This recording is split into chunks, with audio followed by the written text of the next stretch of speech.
लितं येन तस्मै श्रीगुरुवे नमः।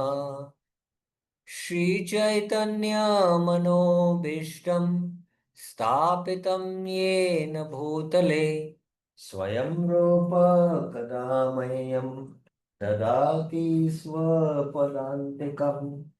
वन्देऽहं श्रीगुरु श्रीयुतपदकमलं श्रीगुरुं वैष्णवांश श्रीरूपं साग्रजातं सहगण रघुनाथान्वितं तं सजीवं साद्वैतं सावधूतं परिजनसहितं कृष्णचैतन्यदेवं श्रीराधा कृष्णपदान् सहगना ललिता श्रीविशाखान्वितांश्च नम ॐ विष्णुपादाय कृष्णपृष्ठाय भूतले श्रीमते भक्तिवेदान्त स्वामिन्निति नामिने। नमस्ते सारस्वते देवे गौरवाणी प्रचारिणे निर्विशेष शून्यवादी पाश्चात्य देश तारिणे। हे कृष्णा करुणा सिंधु दीनबंधु जगतपते गोपेश गोपिका कांत राधा कांत नमस्तुते। तप्त कांचन गौरांगी राधे वृंदावनेश्वरी वृषभानुसुते देवी प्रणमामि हरिप्रिये। वाञ्छाकल्पतरुभ्यस्य कृपा सिन्धुभ्य एव च पतितानां पावनेभ्यो वैष्णवेभ्यो नमो नमः। जय श्री कृष्ण चैतन्य प्रभु नित्यानंद श्री अद्वैत गदाधर श्रीवासादि गौर भक्त वृंद। हरे कृष्णा कृष्णा कृष्णा कृष्णा हरे हरे हरे राम राम राम हरे हरे। हरे Krishna. So welcome to the Srimad Bhagavatam thematic series. We are on the fifth chapter. After Vyasadev welcomes his spiritual Narad Muni and Narad Muni diagnoses Vyasa's problem, then Vyas glorifies Narad Muni and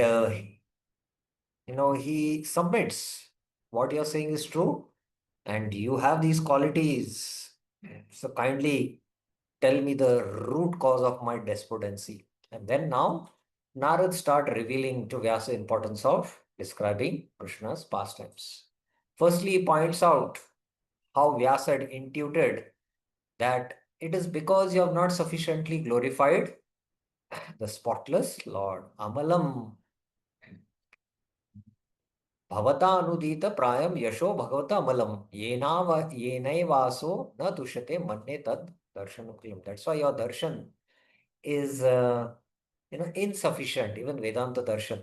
And then you have given importance to more dharma, artha, kama, and moksha than to the glories of the Lord.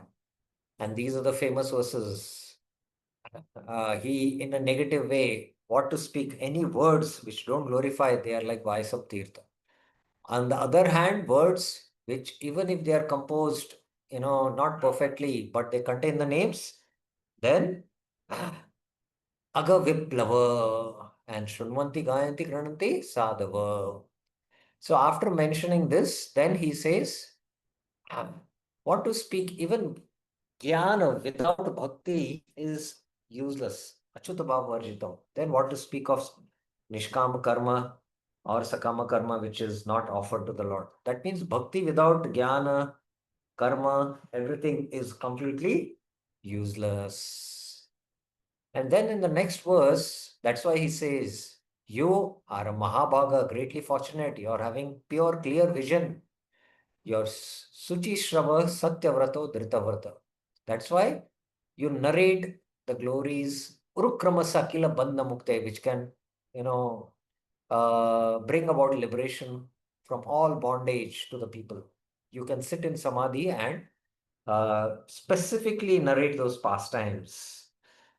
So this can also refer to, the essence of the Bhagavatam, which is in the form of Krishna's most intimate pastimes with his most intimate devotees also. So after narrating that, in the last class, we started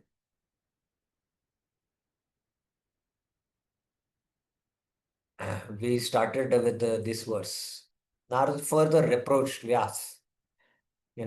People are by nature, svabhavaraktasya, they are attached to sense gratification. And in the scriptures, you have pointed out, like the Mahabharata. So people will think this is dharma, and they will not concede to the sarva dharmana parityaja verse. But there are wise persons who give up material happiness for the happiness of the Lord, and they take to bhakti. So describe these pastimes for the materialist who are pushed by the gunas. Very beautiful flow is going on in the Bhagavatam here, you can see.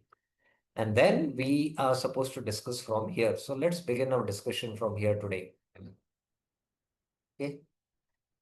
So this is a very, very famous verse which is speaking about, you know, having mentioned the glories of uh, narrating the pastimes of the Lord. Now the glories of bhakti itself is mentioned in this verse. Tyaktva swadharmam charanambujam hare bhajan apakvoat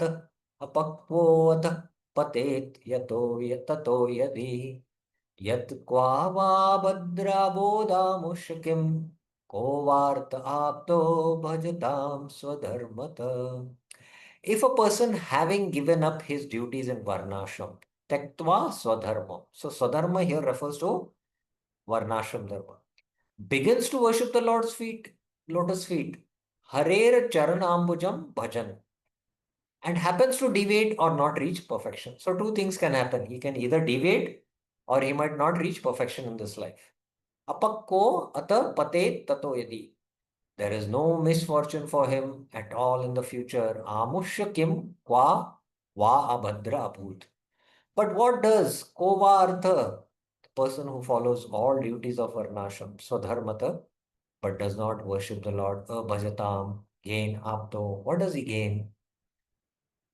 So ultimately, if one is very meticulously following varnashram, but he is not worshipping Hari, then his so-called practice of varnashram is completely useless. Sud Goswami also had bought out that, what is the gain? Dharma sanishtata pumsan vishwaksena katasuya notpadayadi ratim shrama evahi kelam. But this verse is actually extolling the glories of pure devotional service. Let's see how Prabhupada explains this verse. As far as duties of mankind are concerned, there are innumerable duties. Everyone is duty bound not only to his parents, family members, society, country, humanity, and other living beings, the demigods, etc., but also to great philosophers, poet, scientist. So Prabhupada is speaking about, he's paraphrasing one verse. Anyone knows which verse is he paraphrasing? Please raise your hand. Which verse is Prabhupada paraphrasing here in this statement? Anyone knows? Raise your hand.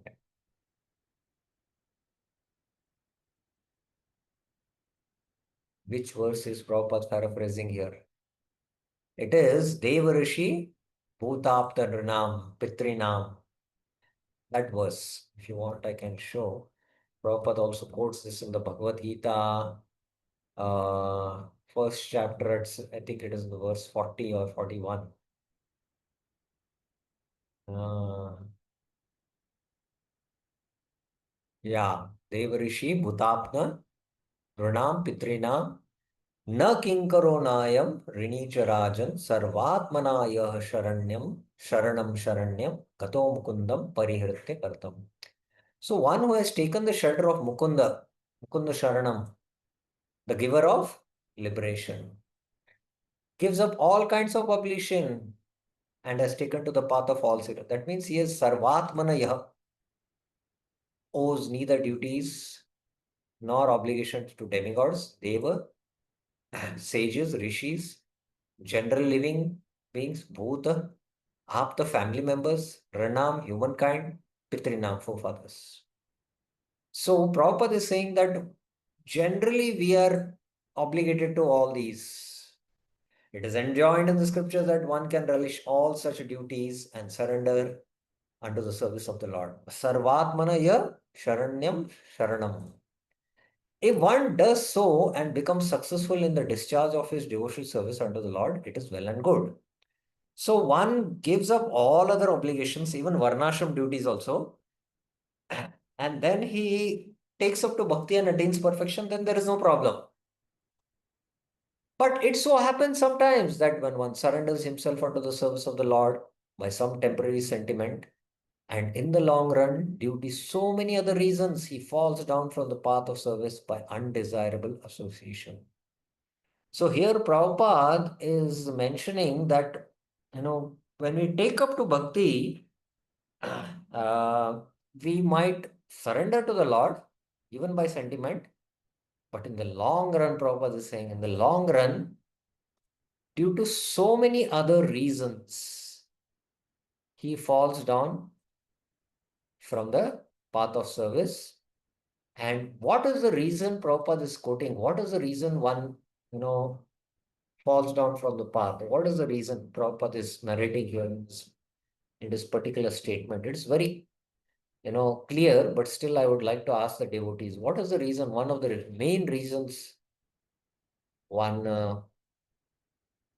you know, you know, takes a backtrack or he deviates from the path. What is the main reason? Anyone? Raise your hands. What is the main reason one can deviate from the path? Harsharada Mataji, what is the reason?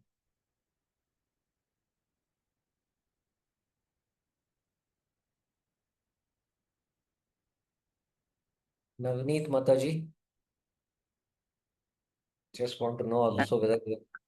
Undesirable association, Prabhuji. Yes, it is undesirable association. That's why we have to be very careful of what association. It's only when you associate with materialist, you start devaluing the devotees, and then you commit offenses devotees, and you don't understand the rareness of devotee association. So this one should be very careful. That's why the first duty of a Vaishnava, Asat Samtyag, E Vaishnavachar, Mahaprabhu said. We should be free from, be careful about association. There are so many instances of this in the history. Maharaj Bharat was obliged to take his birth as a stag due to his intimate attachment to a stag.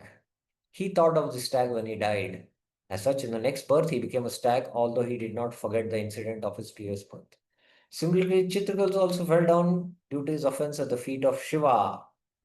But in spite of all this, the stress is given here to surrendering unto the lotus feet of the Lord, even if there is a chance of falling down, because even though one falls down from the prescribed duties of devotional service, he will never forget the lotus feet of the Lord.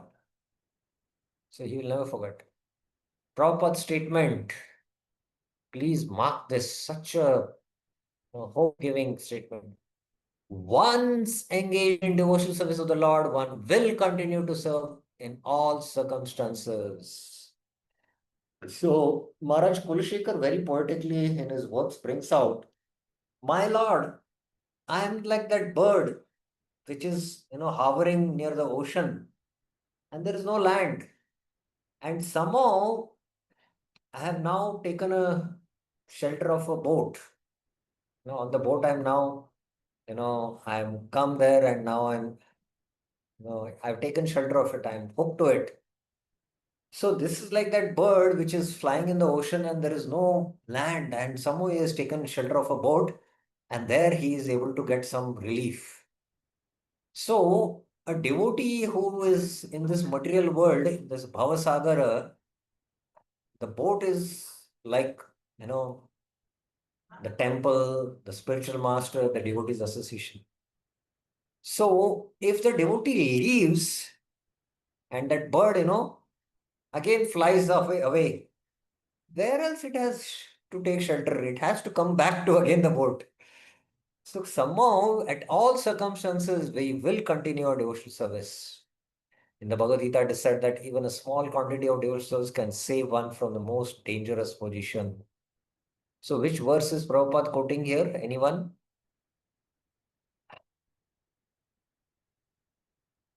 Which verse is he quoting? Which verse is Prabhupada quoting here? Ashok Atma Prabhuji, yes.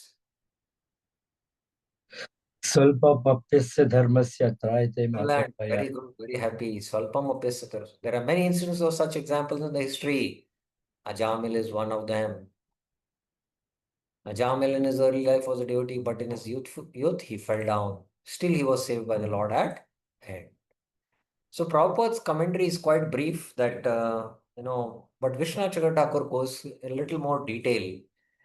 But Bhagavad Gita says, "Na buddhi vedam janed agyanam karma sanginam joshet sarva karmani vidvan yukta samacharan." The wise man, vidwan, should not disturb the intelligence, na buddhi veda janed, of the ignorant attached to the results of work. Agyanam karma sanginam, engaging in all work himself with detachment, samacharam yukta. He should engage them in activity. Sarva karmani joshe. So this is in the third chapter, the Karma Yoga section. Thus, it is forbidden to give up karma. So, it is forbidden to give up karma because Krishna himself is instructing this. But this karma means varnashram. And this verse, if you see, it is completely opposite. Tektva sadharma, it is mentioning. Give up your sadharma, give up karma, it is saying. So, it's forbidden to give karma. That is true. This instruction is given for one who is teaching Gyan to another person. So this instruction is for one who is teaching Gyan to another person. Practicing Gyan depends on inner purification, and that inner purification depends on Nishkama Karma. This is not an instruction for one teaching another person about Bhakti.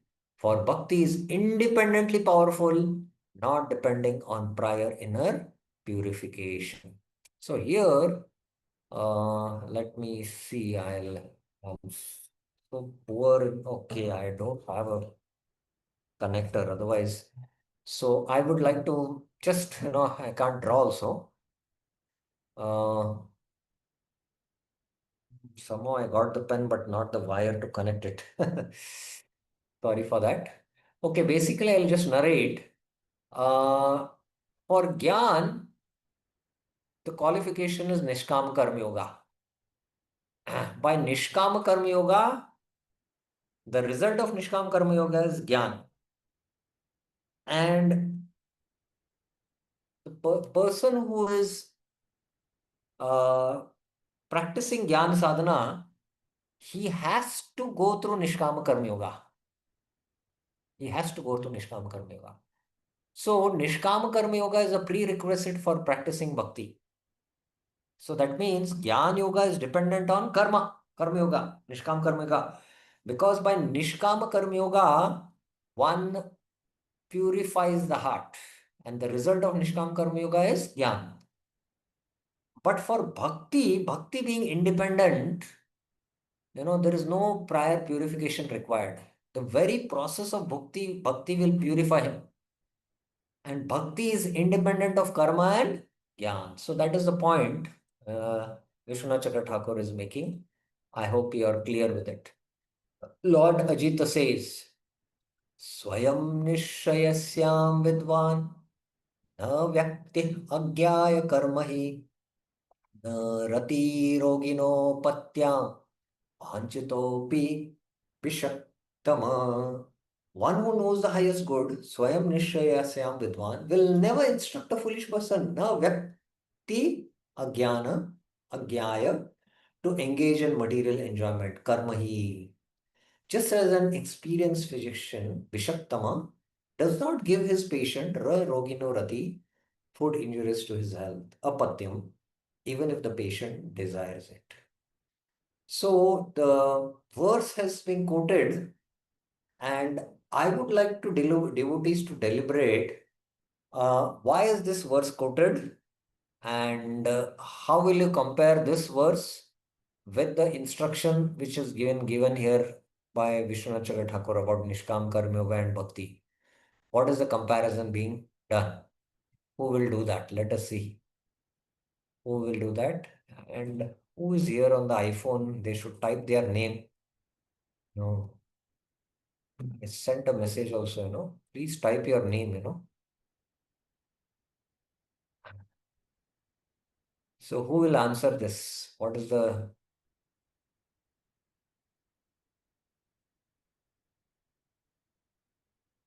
You can type your name. You can tell me your name so that I can. Otherwise, we cannot have question answers discussion. This is an interactive session. So who will answer this?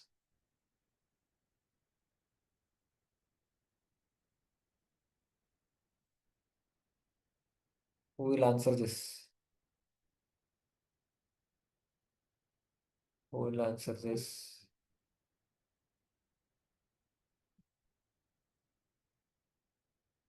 Abhay Gaur Chandra Prabhuji from Pokhara. Abhay Gaur Chandra Prabhuji. Yes, please, I'll type your name.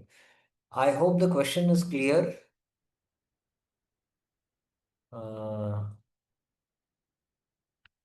What is the comparison, done?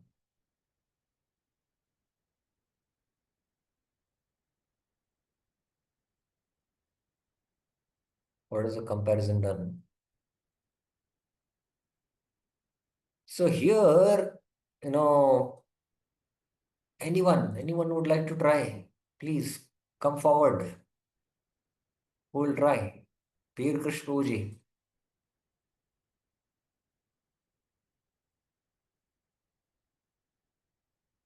You would like to try? Hare Krishna Prabhu Dhanatna. Prabhu, One second. Let us see. Navneet Mataji wants to try. Yes. Let us give her a chance first. Yes, Mataji. Prabhuji, in my understanding, I feel since it said that bhakti is not dependent upon karma or gyan, but it doesn't give us a license to engage in karma all the way. No, that's I not. don't know. That's not the reason this verse is quoted. Yes, Peer Krishnaji, what are your thoughts on this? Prabhu, if you can repeat the question, please. See, basically, in the Bhagavad Gita, it is mentioned, a Vidwan should not disturb the person who is attached to results. And he himself should work with detachment and engage others in activity. Sarma karmani joshit. So, thus it is forbidden to give karma. You should not tell him to give karma, and that jnani should not tell, what are you entangled in this karma? Karma will give reaction, become fixed in jnana. He cannot give this instruction to this. So here he is saying this is true instruction, but it is for one teaching jnana to another person. And jnana is dependent on inner purification. That's why he has to go through that inner purification of karma and attain the jnana nishta stage, and then he can take up to jnana. So Understood, prior, Prabhu. Understood, Prabhu. Question understood. It so is said here, because bhakti is not dependent on karma. yes, bhakti is so, karma is like, a diseased person giving food which is injurious to health. Because karma means there will be reaction. So diseased person is being, but an expert physician who knows the highest good is bhakti. So he'll give so that he forgets, uh, you know, enjoying mentality only will go. So that is the reason this quote is being given.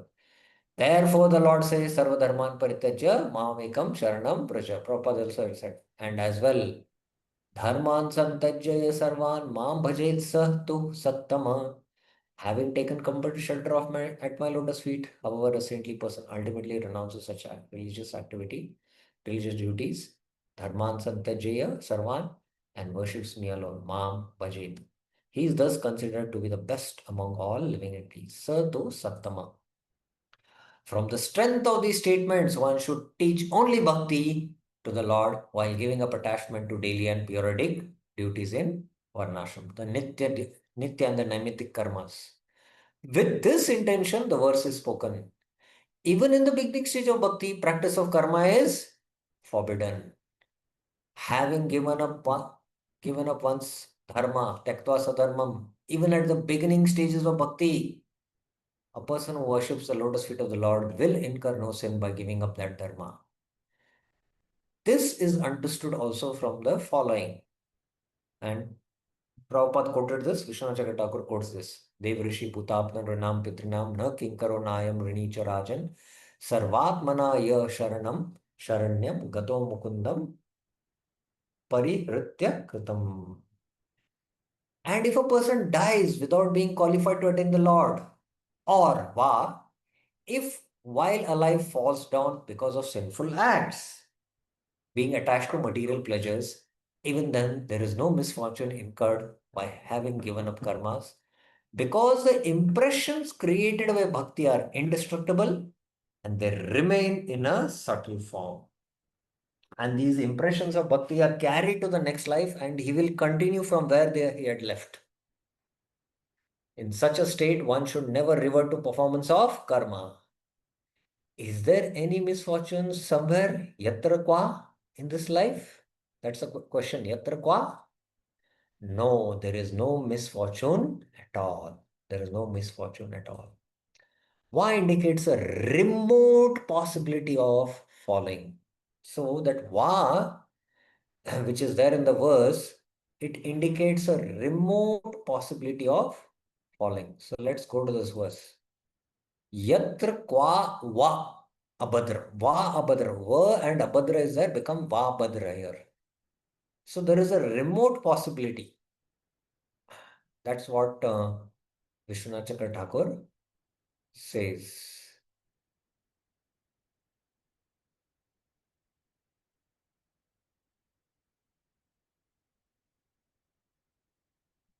It is stated as a concession to the opponent.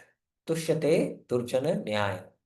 So just as a, opponents, what if he leaves? What if he falls down?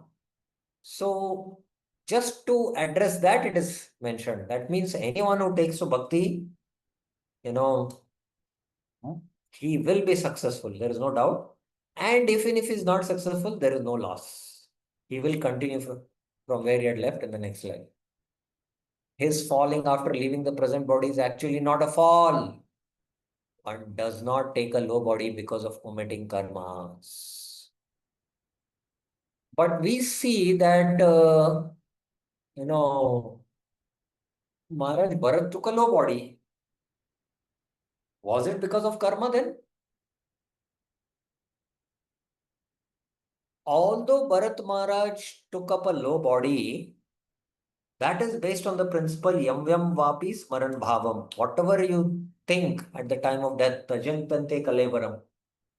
But also Krishna says, we heard, neha prikramanashosti pratyavayo na vidyate swalpam apasya dharmasya trayato mahato bhayat.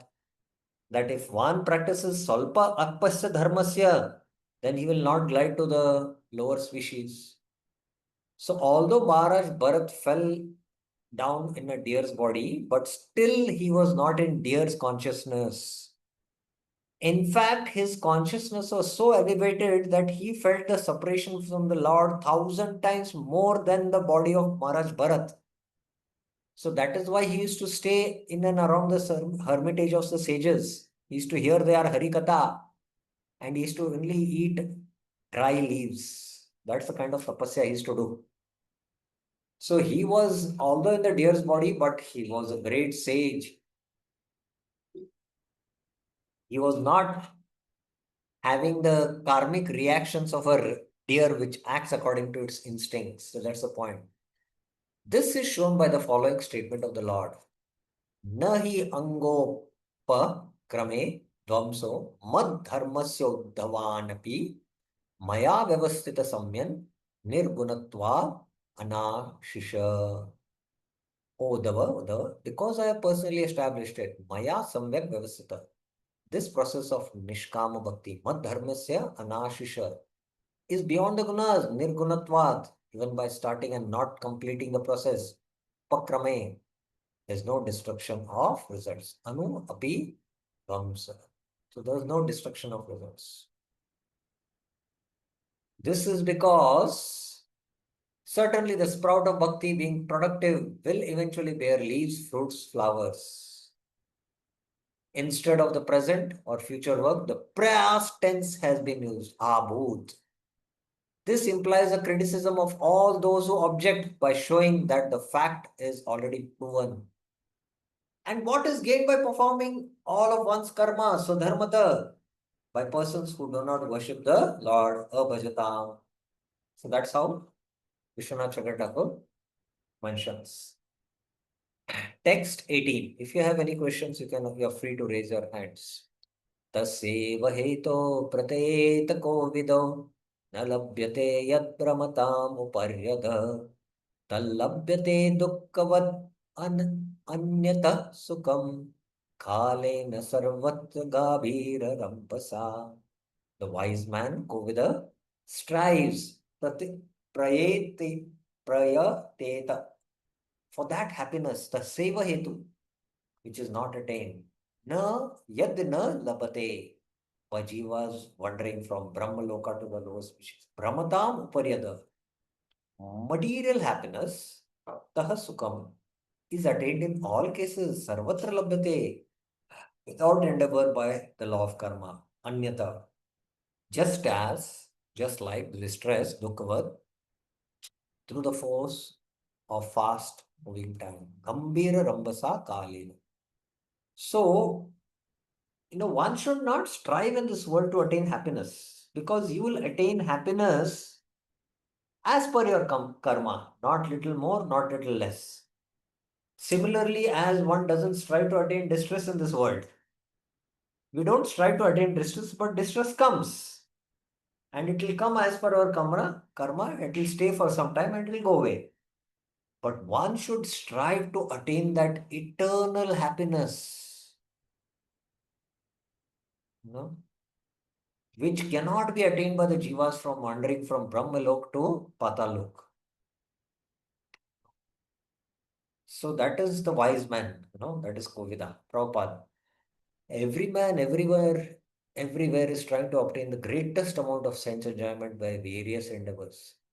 Some men are busy engaged in trade, industry, economic development, political supremacy, etc. And some of them are engaged in fruitive work to become happy in the next life by attaining higher planets. It is said that on the moon, the inhabitants are fit for greater sense enjoyment by drinking somrasa, and the pitrok is obtained by good charitable work. So there are various programs for sense enjoyment, either during this life or in the life after death. Some are trying to reach the moon or other planets by some mechanical arrangement, for they are very anxious to get into such planets without doing good work. But it is not to happen by the law of supreme. Different planets are meant for different grades of living beings according to the work they have performed. By good work only, pious here, as prescribed in the scriptures, one can obtain birth in good family, opulence, good education, and good bodily features. We see also that even in this life, one obtains a good education or money by good work. Similarly, in our next birth, we get such desirable positions only by good work. Otherwise, it would not so happen that two persons born in the same place at the same time are seen differently placed according to their previous work. So two people are born at the same time in the same place, but one is born in a rich family, one is born in a poor family. If there is this equality, where is the equality right from birth?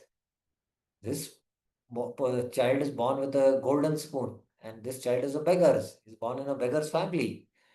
So it's all because of the previous punya karma.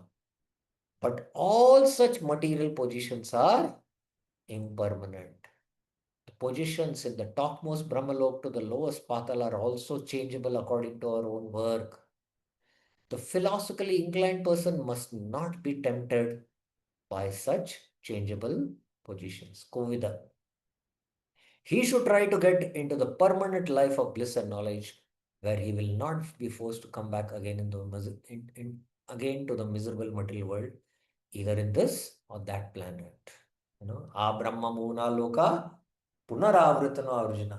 Mamupaite Punarjanma. No. Abrahma Muna Loka Punaravritana Arjuna. Mamupetya. No, I'm not able to recollect the last two lines. Let me see the Veda. Mamupetya Punarjanma Dukhalayam Ashashvatam Napnavanti Mahatmana Samsiddhim Paramam Gatim. That's the next verse. Mamupetya Punarjanma Dukhalayam Ashashvatam Napnavanti Mahatmana Samsiddhim Paramam Gata. Brahma Bhuna Loka Punaravritanarjan Mamupetya Kaunteya Punarjanma Vidyate. One who attains me, there is no birth. So one should strive for that permanent life. Miseries and mixed happiness are two features of material life. And they are obtained in Brahmalok and in other lokas also.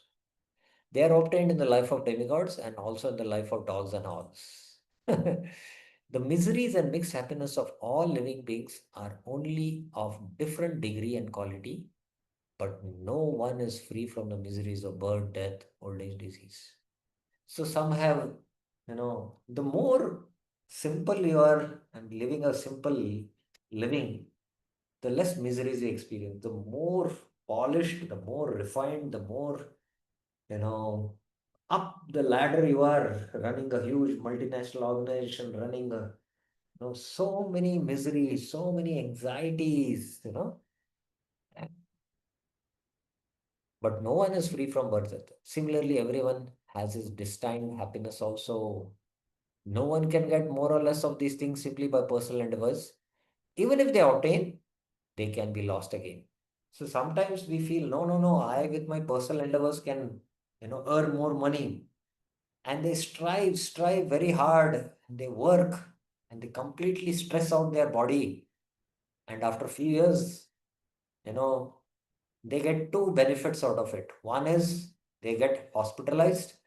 Whatever they have strived and worked hard, all that money is spent in the hospital bills. Secondly, they have got disease, So one can not by personal endeavors, get these things.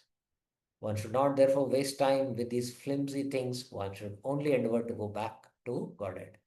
That should be the mission of everyone's life. Very, very beautiful purport, Prabhupada. Vishwanath Charan Thakur. But the Shruti says, Karmana Pitraloka. By karma, one goes to Pitralok. Brahadaranyaka Upanishads. And Apam Somam Amrita Abhumo. We drank Soma and become immortal. Rigveda.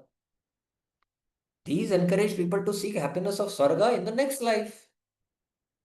The mercantile people encourage others to seek happiness in this life.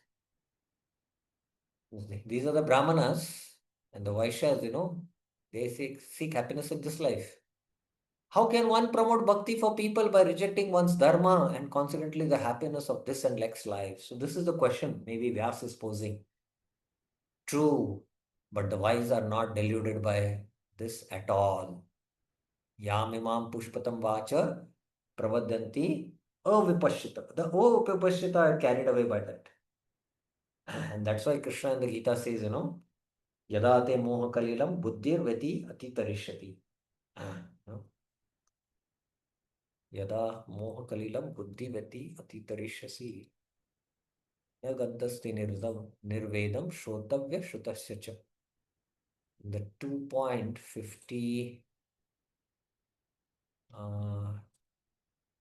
2. Yada te moha kalilam buddhir veti tarishyati. Tada gantasti nirvedam shrotavyasya shrutasya. So one who is intelligence is not captivated by these flowery words of the Vedas. Today, nobody knows the flowery words of the Vedas. They only know, captivated by America. So they don't get, they become callous to what they have heard or what is being already heard.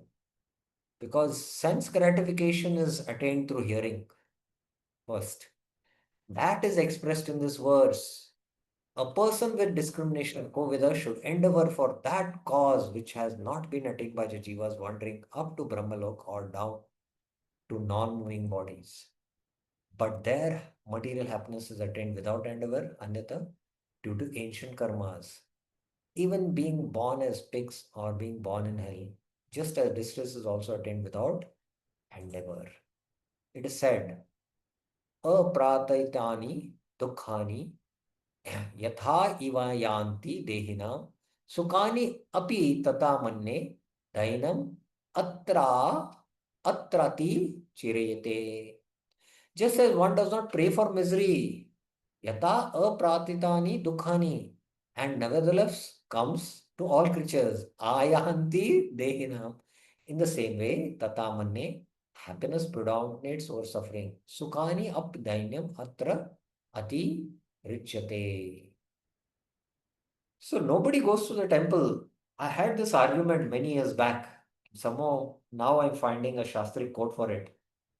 Nobody goes to the temple and tells, "My Lord, I've been experiencing so much happiness.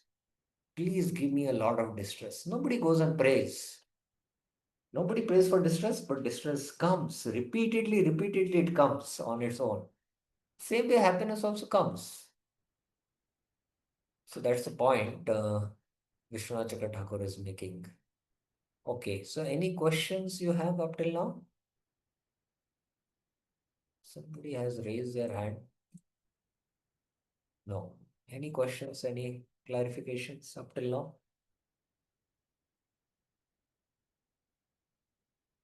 No. Okay, so we will take one more verse. I'm going slow here because this particular section is very, very important. Nave jano jatu kadanchana vrajan mukunda sevya anyavat anga samsritam स्मरन् मुकुन्दाङ्ग्रे उपगोहनं पुनर्विहतुं मिच्छन्न रसग्रहो जना. O Anga, the person who serves Mukunda Sevya Jana, will never, Nave Jatu, under any conditions, Katanchana, return to the material world, Samsritim Avrajet, unlike practitioners of other persons, Anyavat. So this is the glory of Bhakti. Anyone who practices Bhakti, for sure, he is never going to come back to the material world. Maybe he might not attain perfection in this life. His bhakti might continue in the next life. But once you take a bhakti, for sure you are not going to come back to this material world. You will attain the Lord, no doubt. Now it is left to us how much we take shelter of the spiritual master, surrender ourselves and purify ourselves so that we become qualified to go back to the spiritual world. That endeavor we should work. Remembering the embrace of the Lord's lotus feet, Smaran Mukundangri Upaguhanam. Actually, Upaguhanam, it's not just remembrance of the Lord's lotus feet, it's like embracing the Lord's lotus feet. Eager for that taste he has experienced, Rasagraho. He will not desire to give up those feet again. Punar Vihitum Ichan. Very beautiful verses. Yes, Bir Krish Prabhuji.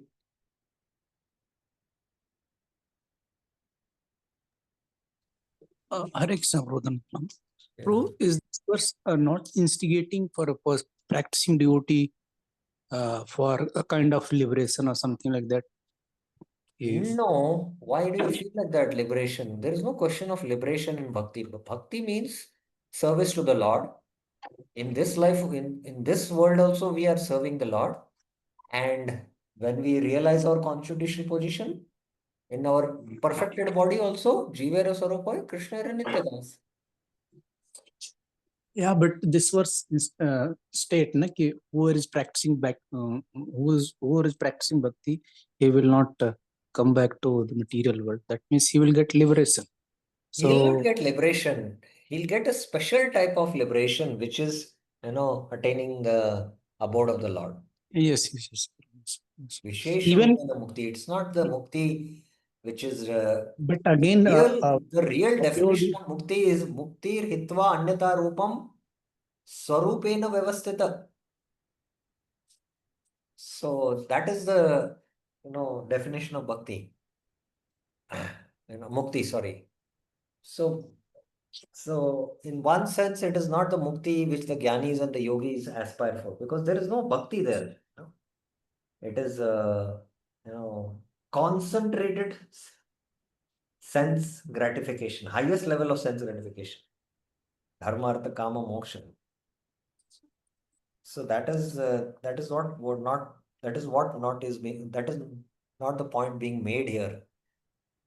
It is the glory of bhakti that one will attain the Lord. Okay. right.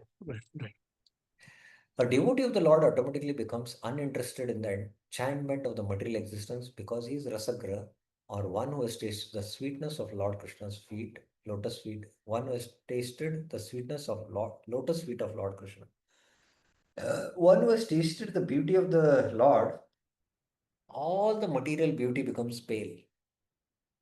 There are certainly many instances where devotees of the Lord have fallen down due to uncongenial association, just like fruity workers who are always prone to degradation. Again, Prabhupada is bringing out the real reason.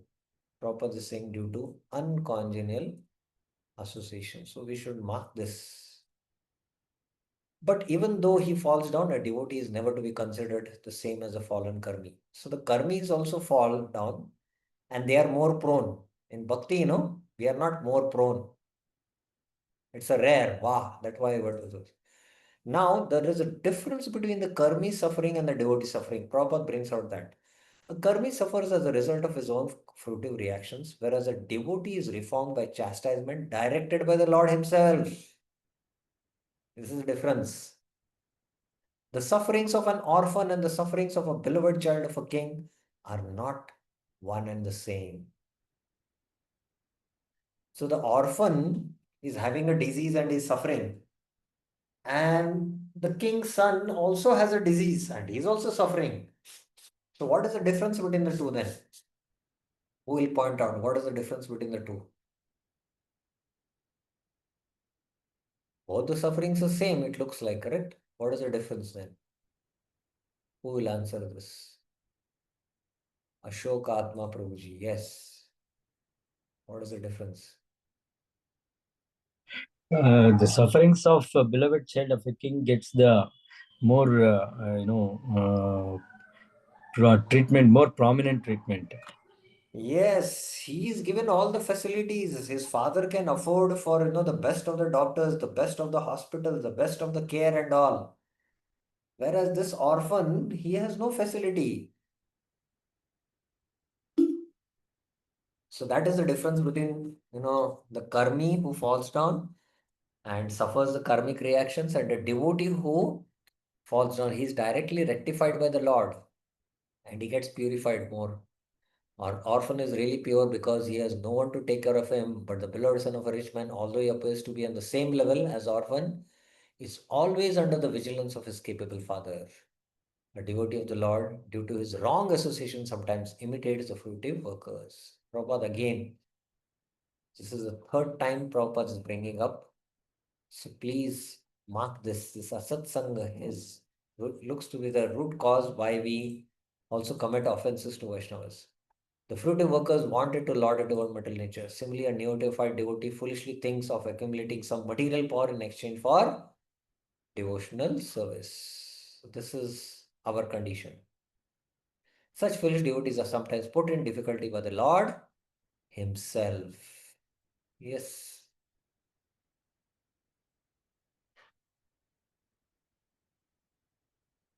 Yes, Mataji. Prabhuji, wrong association, does it just mean association with non-devotees, or could you explain this? See, association in the Updeshamrit, Rup Goswami goes on to enter detail Jana Sangha and Sangha Tyagat. Association means not just you go to the office and you're with your colleagues, so you're associating with materialist. Association means you don't give your heart to them.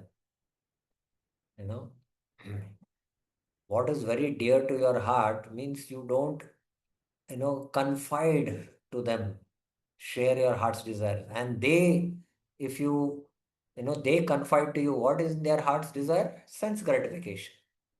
So then that sangha happens. Sangat sanjayate kama. Whereas in ordinary dealings, you have to associate with your colleagues with the office related work, you do that, you know, but you don't give your heart.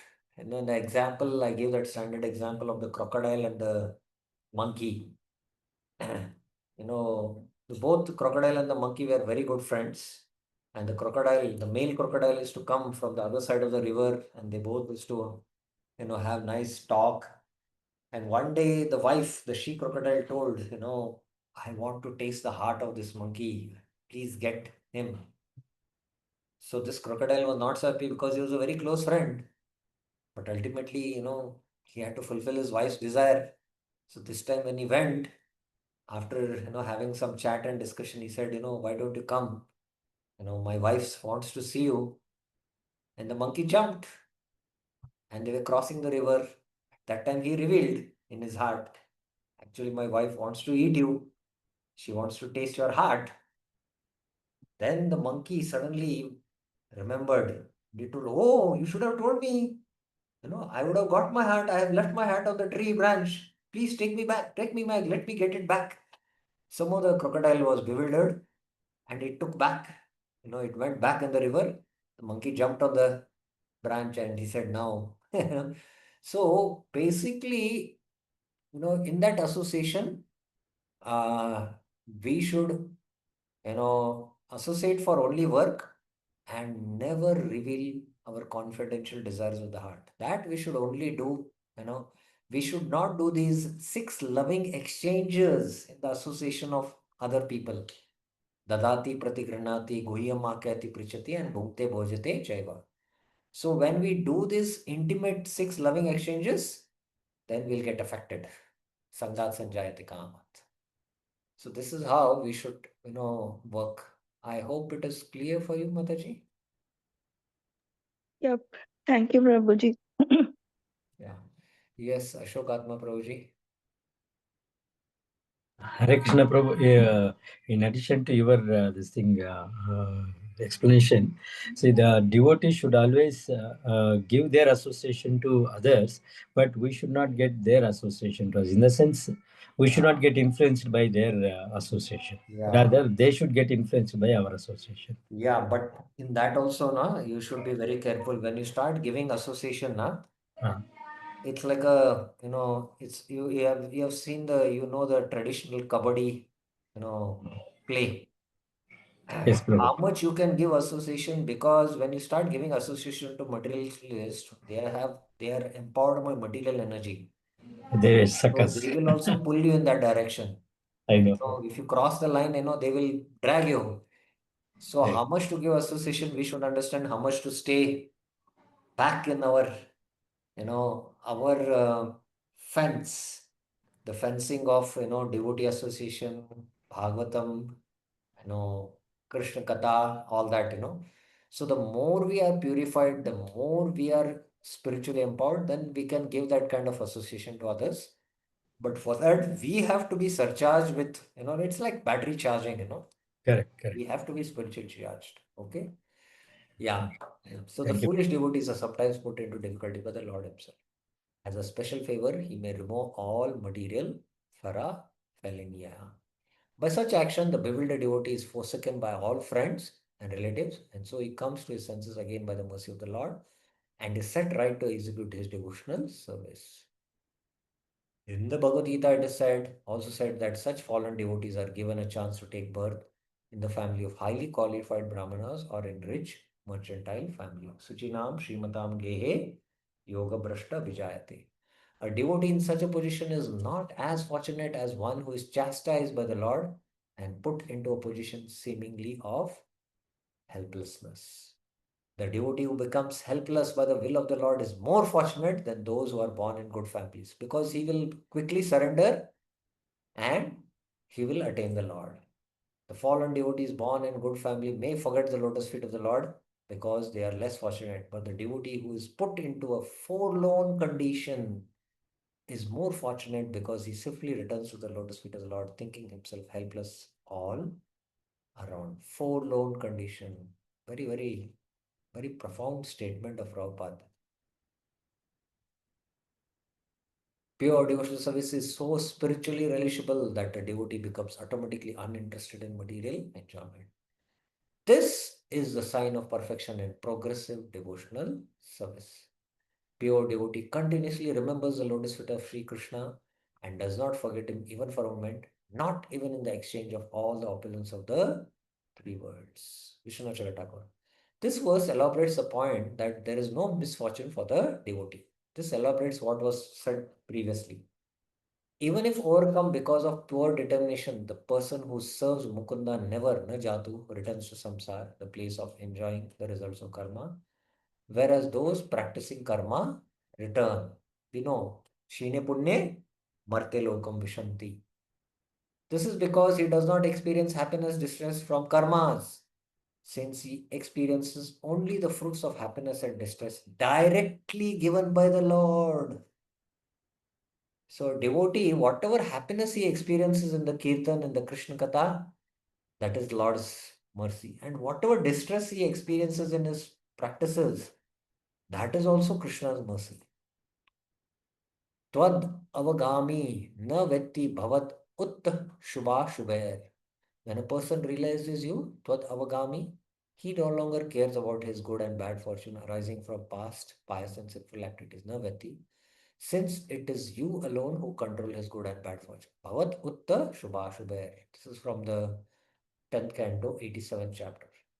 Na karma bandhanam janma vaishnam cha vidyate. The Vaishnavas do not have rebirth caused by karma. Now, this is a very interesting quotation from the Padma Purana. The Vaishnavas do not have rebirth caused by karma. What does this mean? Anyone? Think about it. What does this mean? You're going to take birth, and birth is generally because of karma. But this verse of the Padma Purana says it is not because of karma. How do you understand this Padma Purana quotation? How do you understand it? Anyone has any thoughts about this? Who would like to share? Please feel free to share. Yes, Beer Krishnoji.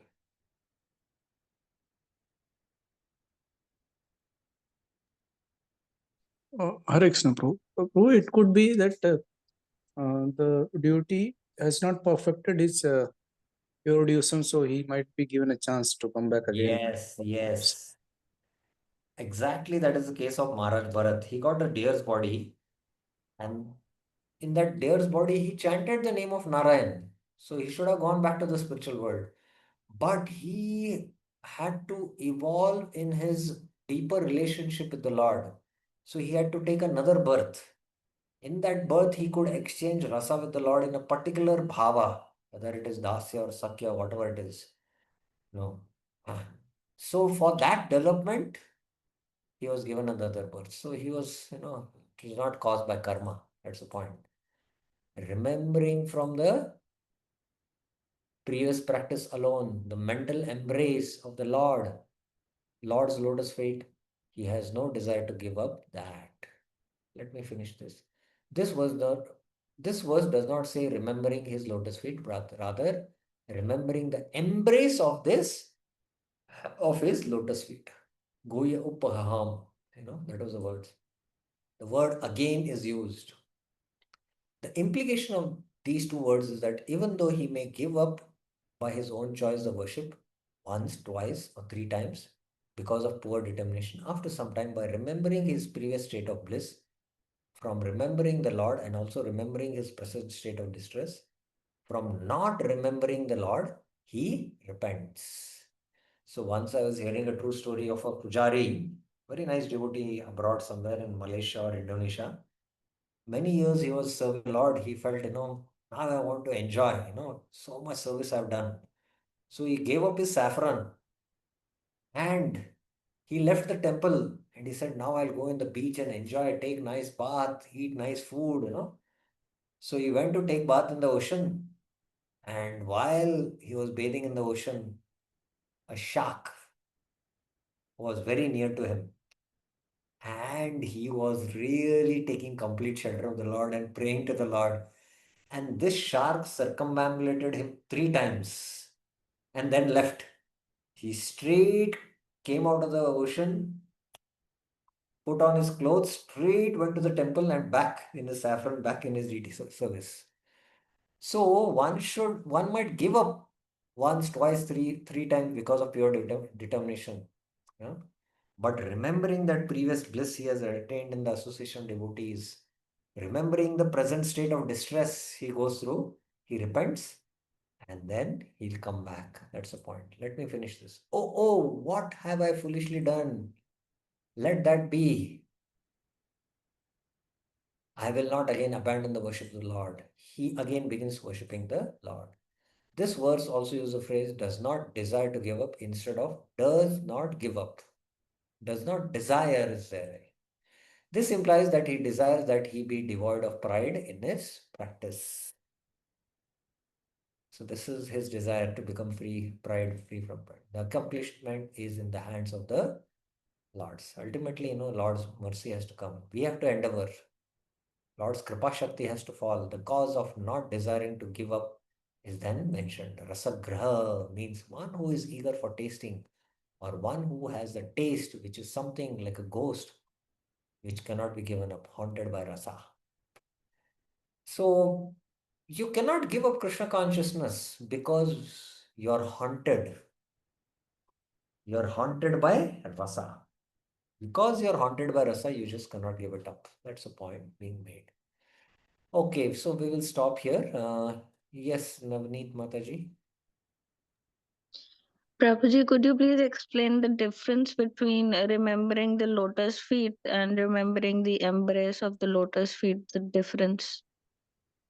Remembering the lotus feet is just remembrance, but remembering the embrace means actually remembering, the intimate affection, the reciprocation, what the Lord does with the devotee. Actually, in this world, everyone in any relationship, he's expecting, uh, in a relationship, exchange of love. And that is what is satisfying to the soul. But because there is always that some sort of selfishness, even in the mothers and sons relationship, it's considered the most pure because it is selfless, but still there is a tinge. And Prabhupada said that comes to very close to pure devotional service. So, but in the service of the Lord, when one devotee serves out of love, then the Lord also reciprocates. And that is very tangible, that reciprocation. And it's as good as, the Lord embracing that devotee. So remembering that embrace, that affection, or the spiritual master embraces the disciple, that one hug is sufficient for the devotee to, you know, for his entire lifetime. So he will never forget that because it is completely done out of pure love. So the Lord's reciprocation with the devotee, remembering that rasagra, he cannot give it up. So that's the point being made. I hope it is clear. Thank you, Prabhuji. Yes. Okay. Thank you for the question also. Any other questions? Okay, so we will stop here. It's time up. Okay, Ashok Atmaprabhu had yes, raised his hand. I'll just take that and finish it. Yes. Hare Krishna Prabhu, you said regarding this carry forward of karma. So for a devotee, the karmic reactions will not continue. So you gave Jadabharata's example, Prabhu. But even Jadabharata was remembering the stag. Therefore, the next Janma he has got it. That is Antyakale Chamam Smaran Muktva Kalevaram. No, Jad Bharat in his previous life as the deer, he actually remembered Narayan. He uttered the name of Narayan. How can a deer utter the name of Narayan? It is impossible. But by the Lord's inconceivable conceivable Shakti, it is possible. So he should have gone back. But still, he took another birth, and that birth was not because of karma, but that was to, you know, to develop a more intimate relationship of his, relationship of in the spiritual world, to develop that. So, to develop that, he was given that next birth. So, similarly, devotees who are not able to complete their devotion in this life, attain perfection, and they are given next birth so that they can perfect it. No? So that means, Or, sorry, Prabhu. yeah, you tell me. Yeah, so that means these karmic reactions will not be there to the Uttamadhikari. Yes, that's what I'm not going to go into that details now. Yeah. Specifically, the Kleshagni happens in the sadhana stage. And please remember, Kleshagni is one of the characteristics of pure devotion, Shuddha Bhakti. And when Kleshagni happens, there is Shubhada, the manifestation of not sattvic qualities of compassion, but transcendental qualities manifesting from bhakti. And then in Bhava Bhakti, there is, Sudurlabha and Moksha Labhutakrit. So sometimes very advanced, exalted souls who are at this level, they might again take birth because to accomplish the mission of the Lord in this world. But Yeah. sadhakas might be born out of karma, because they have still not come to that level of practice of pure devotion. But still, for them also, this case equally applies in one sense, although there is difference. I hope it's clear to you. Yes, Prabhu. Thank you, Prabhu. Hare Krishna. Thank you very, very much. Thank you, all of you, for your wonderful association. And we will meet tomorrow again. Hare Krishna. Granthra Srimad Bhagavatam ki jai, Srila Prabhupada ki jai. Hare Krishna.